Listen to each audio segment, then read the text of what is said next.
कहानी। एक शेर होता है, वो अपने सारे जानवरों को खा जाता है। तो फिर वो सारे जानवर में से कुछ जानवर बच जाते हैं और वो ही कुछ जानवर कहीं जाके बातें करते हैं। तो एक गीदड़ कहता है कि ना सारे बारी बारी से जाएंगे, जिसको शेर को खाना आएगा वो खा लेगा और जिसकी जान जाएगी तो वो चली जाएगी। तो वो बारी बारी जाते हैं। शेर कुछ जानवरों को खाता है। तो एक छोटे खरगोश की बारी आती है। वो खरगोश बड़ा चालाक होता है, ठीक है। वो शेर को ना कहता है, ऐसी बातें बताता है कि मुझे रास्ते में दूसरा शेर मिला, ठीक है। वो उससे बातें बता के कहीं उसे लेके जाता है।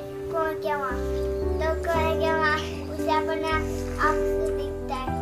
तो वो समझता है वो दूसरा शेर है, ठीक है। वो ना लालच में आके और गुस्सा करके उस कुएं के अंदर छलांग मार लेता है। खरगोश अपनी भी जान बच